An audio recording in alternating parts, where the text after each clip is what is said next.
Hola, aquí desconocido, te traigo unas historias sobre La Llorona, que lo disfrutes. La primera historia lleva por nombre: La noche que La Llorona lloró en mi puerta. Era una noche oscura y tormentosa en un pequeño pueblo rodeado de ríos y montañas. Yo era un joven que vivía en una casa antigua con mi familia. Mi abuela solía contar historias sobre La Llorona, una mujer que había ahogado a sus hijos en el río después de ser abandonada por su amante. Una noche, mientras estaba en mi habitación, escuché un llanto desgarrador que parecía venir de afuera. Al principio, pensé que era el viento o algún animal, pero luego escuché mi nombre susurrado en un tono lastimero. Me levanté de la cama y miré por la ventana, pero no vi nada. El llanto se hizo más fuerte y más insistente. Me puse una chaqueta y salí al patio para investigar. La lluvia caía con fuerza y el viento ululaba como un lobo. De repente, vi una figura blanca y fantasmal parada en la puerta de mi casa. Era La Llorona. Su rostro estaba desencajado por el dolor y la tristeza. Sus ojos estaban llenos de lágrimas, y su cabello estaba despeinado y húmedo. Me miró con una intensidad que me heló la sangre. Se acercó a mí y pude sentir su aliento frío en mi rostro. Me miró fijamente y luego extendió su mano hacia mí.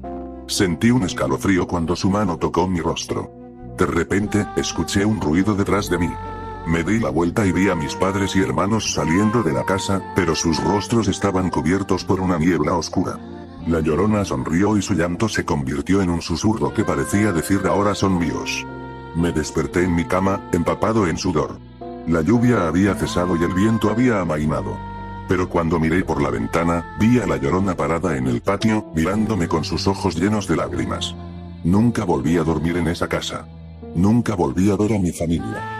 Y nunca volví a escuchar el llanto de La Llorona, pero siempre sentí su presencia, acechando en la oscuridad. Segunda historia. El pequeño Miguel, de apenas 7 años, jugaba a las escondidas en el jardín de su abuela, una vieja casona colonial en las afueras de Puebla. La noche caía, pintando el cielo con tonos de morado y añil, y la sombra de los ahuehuates se alargaba, creando un ambiente misterioso. Su abuela le había advertido sobre La Llorona, pero Miguel, con la valentía propia de su edad, no le prestaba mucha atención. Mientras se escondía tras un frondoso laurel, escuchó un lamento. Un llanto desgarrador, que parecía provenir de las profundidades del jardín. Al principio, Miguel pensó que era el viento, pero el llanto se intensificó, acercándose cada vez más. Un escalofrío recorrió su espina dorsal. Era La Llorona. La figura de una mujer, envuelta en un sudario blanco, apareció entre los árboles. Su rostro estaba oculto por la oscuridad, pero su llanto era aterrador, un lamento de dolor y desesperación que helaba la sangre. Miguel sintió un miedo profundo, un terror primitivo que lo paralizó. La Llorona lo estaba buscando. Intentó correr, pero sus piernas se negaron a obedecer. La Llorona se acercaba, su llanto cada vez más cercano, más penetrante. Miguel sentía su presencia fría, como una corriente de aire helado que le erizaba la piel. El corazón le latía con fuerza en el pecho, un ritmo frenético que resonaba en sus oídos. La mujer se movía con una extraña gracia, deslizándose entre las sombras como un espectro. Miguel cerró los ojos con fuerza, rezando en silencio, implorando por ayuda. El llanto de La Llorona resonaba en sus oídos, una melodía de muerte que parecía envolverlo por completo. De pronto, sintió una mano cálida que lo tomaba de la mano. Abrió los ojos y vio a su abuela, que lo abrazaba con fuerza, susurrándole palabras de consuelo. La Llorona había desaparecido. La abuela lo llevó adentro, y lo arropó en su cama, cantándole una nana suave para calmar sus miedos. Miguel, abrazado al calor de su abuela, se quedó dormido. Pero el recuerdo del llanto de La Llorona, del terror que había sentido, se quedó grabado en su memoria, un recuerdo que lo acompañaría por siempre. La Llorona, la leyenda de Puebla, había estado cerca, demasiado cerca. Y Miguel lo sabía. Tercera historia. En las afueras de un pequeño poblado, donde las luces de las casas se apagaban temprano y el silencio de la noche era solo interrumpido por el canto de los grillos, corría el río escondido. No era un río grande, sino un arroyo sinuoso, rodeado de sauces llorones y leyendas susurradas. Los viejos del lugar contaban que, en las noches de luna nueva, cuando la oscuridad era más densa, se escuchaba un lamento que no era de este mundo. Era el lamento de La Llorona, un eco de una pena incomprensible que flotaba sobre las aguas.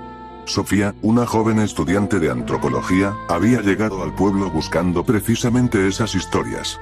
Escéptica pero fascinada, decidió pasar una noche junto al río escondido, armada con su grabadora y una linterna, dispuesta a desmentir o, quizás, a documentar la leyenda. La noche era perfecta para ello. Sin luna, sin estrellas, solo la promesa de una oscuridad total. Sofía se sentó en la orilla, el aire denso y húmedo, y el murmullo constante del agua era el único sonido. Pasaron las horas, y el frío comenzó a calar en sus huesos, pero no había nada más que el viento meciendo las ramas. Empezó a pensar que todo era una patraña. Justo cuando estaba a punto de levantarse e irse, un sonido la detuvo. No era un grito, ni un lamento fuerte, sino un murmullo gélido, un suspiro prolongado que parecía arrastrarse desde el interior del río. Era un sonido de profunda tristeza, de una angustia tan antigua que le erizó la piel.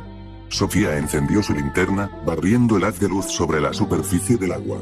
No vio nada, pero el murmullo se hizo más claro, más cercano, como si la fuente de ese dolor se estuviera moviendo bajo el agua o entre los juncos. Era una voz femenina, pero distorsionada por el pesar, una voz que parecía buscar algo, clamar por algo que se había perdido para siempre. El aire se volvió helado, y Sofía sintió un escalofrío que no provenía del frío de la noche. Una figura comenzó a emerger de la neblina que flotaba sobre el río. Era alta, vestida de blanco, con el cabello largo y oscuro. No podía distinguir su rostro, pero la forma en que se movía, con una lentitud etérea, y el aura de dolor que la rodeaba, eran inconfundibles. La aparición se detuvo en la orilla opuesta, y el murmullo se intensificó, llenando el aire con una tristeza abrumadora. Sofía sintió una opresión en el pecho, como si la pena de esa entidad se estuviera transfiriendo a ella. La figura levantó sus brazos lentamente, extendiéndolos hacia el agua, con un gesto de desesperación. El miedo la paralizó. No era un miedo a la violencia, sino un terror a la inmensidad de la desolación que emanaba de la Llorona. El murmullo se convirtió en un susurro inaudible, pero Sofía sintió que las palabras, aunque no las escuchara, eran de una pérdida insoportable. De repente, la figura se desvaneció tan silenciosamente como había aparecido, dejando solo el murmullo del río y un frío persistente en el aire. Sofía permaneció inmóvil por un largo tiempo, con la grabadora en la mano, sin atreverse a moverse. Regresó al pueblo al amanecer, pálida y temblorosa. Nunca volvió a ser la misma.